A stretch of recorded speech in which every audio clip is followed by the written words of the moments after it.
So we've joined Mike Pfotenhauer, who's the founder of Osprey, who founded the company, I guess, as a cottage industry. Is that right, Mike? Back in the 70s? Yeah, 1974 in Santa Cruz, California.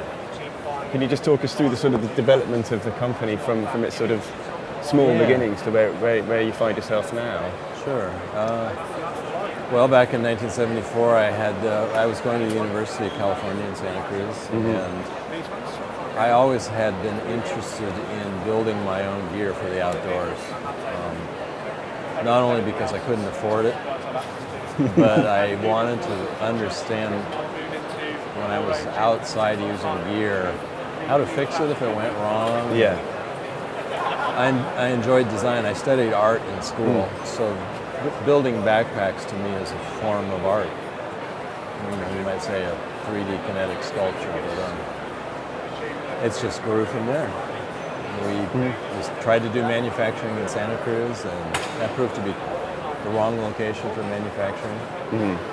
We moved to Colorado and employed a ever-growing workforce of Navajos who were skilled in sewing, and that was exactly what we needed to take off. And I think our growth has been pretty steady ever since then. It's not gotten too far out of hand. We've kept it under control.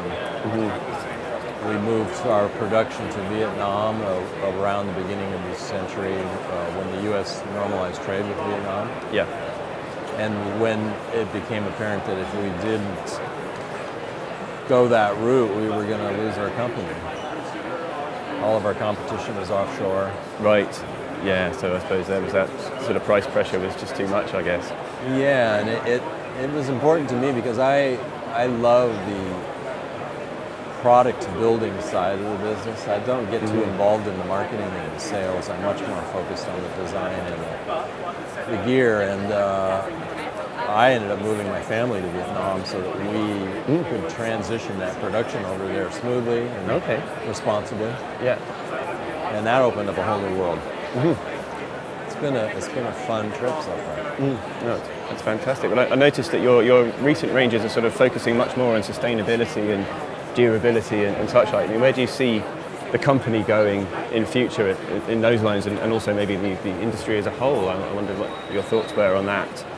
Well, I think the company's always been involved with sustainability. In many aspects of what we do, we have our almighty guarantee. So we make sure that when we put product out there, it's meant to last. And if it does come back, we pay the price of repairing it, but we learn from that. Okay. We build lightweight gear. We try to use minimal materials. And having run our own production in Colorado for over 10 years, we're well aware of waste.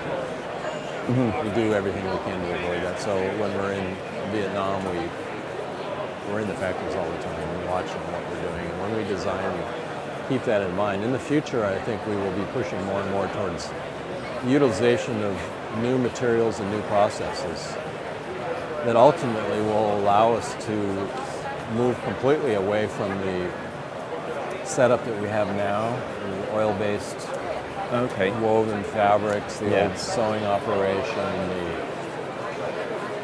fair amount of waste in the production by die cutting materials and sometimes throwing out the waste rather than recycling it. That's slowly disappearing, and I think it will be gone sooner than we think. Wow. Okay. That's good to know. I hope. Yeah. Well, it's exciting times, maybe, transitioning to a new sort of new way of doing things. It is. There's so many great new materials and processes. 3D printing is amazing. What you can do with that. Every day I'm finding new things to play with that are appearing more and more rapidly. Right. I like to say. Well, we'll look forward to the next generation of Osprey packs and see where you take the company next. Great. Thank you. Well, thanks ever so much for talking to us. Thanks. Nice to meet you. Cheers. And you.